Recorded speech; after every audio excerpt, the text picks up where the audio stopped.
Well, let's not waste any time. Let's get right into the show.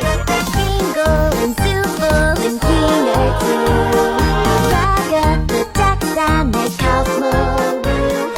Selamat pagi, malam, siang, dan sore. Aku Felisa, editor dari kelompok yang terdiri atas 5 orang ini, yaitu Felicia, Kyoko, Steven, dan Risma. Kalian harus belajar bedain Felicia sama Felisa ya, beda itu.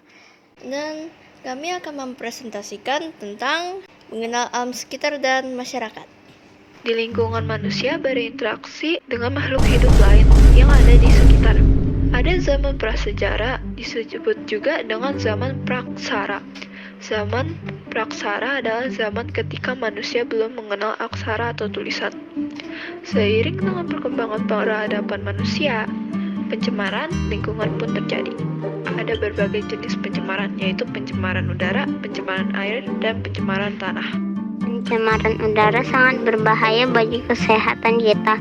Pencemaran udara terjadi ketika ada substansi fisik, biologi, atau kimia di atmosfer. Pencemaran air, 3/4 permukaan bumi adalah air. Pencemaran air adalah maksudnya zat pemancar dengan konsentrasi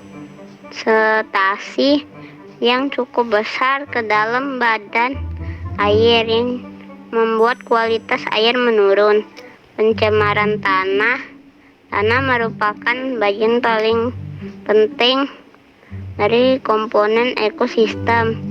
Ada berbagai aktivitas manusia dapat mencemari tanah, misalnya praktik pertanian, memanfaatkan bahan kimia seperti pupuk, pestisida, dan herbisida.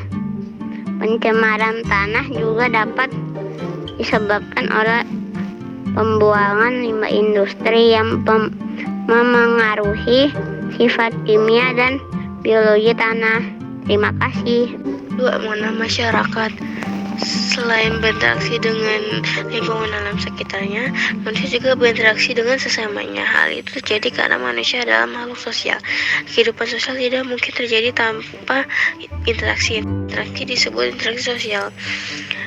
Pengertian interaksi sosial. Interaksi sosial mempunyai peranan penting dalam hidup bermasyarakat. Interaksi sosial adalah hubungan timbal balik berupa aksi saling mempengaruhi antar individu dan antar kelompok. B. Syarat interaksi sosial. Sarjono Sukanto 2015 berpendapat bahwa ada 2 syarat terjadinya interaksi sosial.